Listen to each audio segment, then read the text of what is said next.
ខ្ញុំប្រើនីកាសានេះរយៈពេល2ឆ្នាំជួយសម្រួលត្រង់ថាប្រើប្រាស់ស្រួលអត់ដូរទៅប្រេងបាតចាក់តសាំងបាទតែបុស៊ីបេនអត់តតែដូរដែរ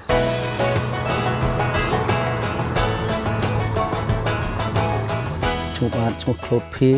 ស់នៅភូមិនាមក្រមឃុំមន្ត្រីស្រុកសំណានខេត្តកំធំបបជាកសិករធ្វើស្រែពីដើមទៅនឹងទៅលប់ក៏បាក់ត្រង់ថាយើងព្រោះដោយដៃហើយនឹងជួលគេហើយមួយយ៉ាងទៅប្រើកម្លាំងទៅវាដៃឈឺបាទត្រឹមថាព្រោះរួច2ហាត់មួយហាត់2ហាត់អីឈឺឲ្យធ្ងន់ច្រើនម៉ាស៊ីនអត់សូវធ្ងន់ទេបាទប្រវាស់ជាការគេអត់មានស្រែប្រវាស់អត់មានយកដៃជួលគេមួយកណាត់ថ្ងៃ30000អស់ថ្លៃបាយថ្លៃអីភេទជ្ជៈលិចកើតទៀតអស់ក្រែលថ្ងៃខ្ញុំបែរមកប្រើម៉ាស៊ីនព្រោះស្រូវនីកាសាពីឌីពូប៊ុនធឿនក្រុមហ៊ុននេះជាក្រុមហ៊ុនរបស់ AGT ខ្ញុំប្រើនីកាសានេះរយៈពេល2ឆ្នាំជួយសម្រួលត្រង់ថាប្រើប្រាស់ស្រួលអត់ដូរទៅប្រេងបាតចាក់តសាំងបាទតែបុស៊ីបេនអត់តតែដូរដែរ2ឆ្នាំមកខ្ញុំប្រើហើយស្រែខ្ញុំ4ហាត់ជាងហើយមានគេជួលពីខ្ញុំទៅព្រោះឲ្យគេដែរបាទជាការបងប្អូនសុំព្រោះបងប្អូនខ្លាញ់ខ្ញុំសុំព្រោះដោយម៉ាស៊ីនចំណេញពូជហើយស្រួលកម្លាំងបើថាព្រោះដៃមួយហាត់300ចង់300លើសបើម៉ាស៊ីនក្រោម300ព្រោះបាន300អីសល់ពូជក្នុង2ហាត់ចិត្ត100ឬក៏50គីឡូមកទេវាបានសពស្មើដៃជាការយើងជះប្រងផលិចគេកើតនិយាយទូរស័ព្ទអីដាក់ត្រេះទៀតទៅហើយបើទូរស័ព្ទយើងនិយាយបានដៃយើងអាចរេបានភ្នែកអីមើលទៅណាទៅនេះបានតែព្រោះដៃទៅភ្លេចមើលឃើញអត់ឃើញក្របថែមទៀតអត់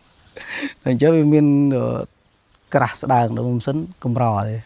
ស្អាតបាញ់ទៅរយក្របល្អហើយទម្ងន់របស់វាស្រាលវាថាស្រូវ20គីឡូវាប្រហែលជាខ្ទង់មិនដល់10គីឡូផងបាទទៅលើកទី1ទទួលឌីពូគេណែនាំគេប្រាប់ថាម៉ាស៊ីននេះប្រើទៅវិធានីចេះ1ចូល2ទៅគាត់ថាល្អដល់ពេលខ្ញុំទិញមកប្រើមកល្អបើគាត់មែនបាទជឿជាក់លើក្រុមហ៊ុននេះល្អប្រើ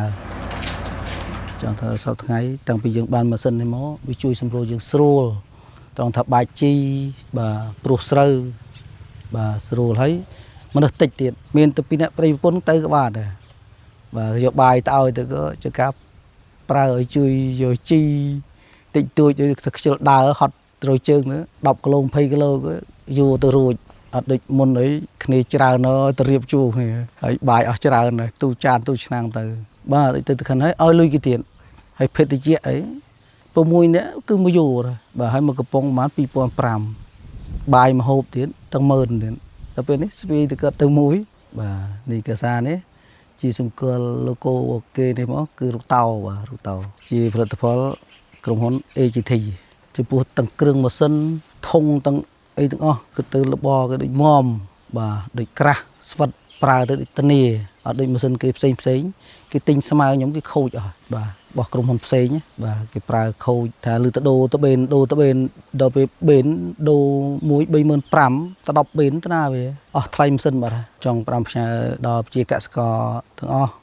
ឲ្យងាកមកប្រើប្រាស់គ្រឿងម៉ាស៊ីនជាម៉ាស៊ីនព្រោះស្រូវនីកាសាបាទធានាត្រង់ថាប្រើប្រាស់អត់ដែលមានកាត់អីទេចង់ដឹងផ្ទាល់សួរខ្ញុំឬសាកម៉ាស៊ីនខ្ញុំបានជួយដល់កម្លាំងពលកម្មរបស់យើងហើយប្រើប្រាស់ឲ្យធានាម៉ាស៊ីនធានាប្រើអត់ងាយ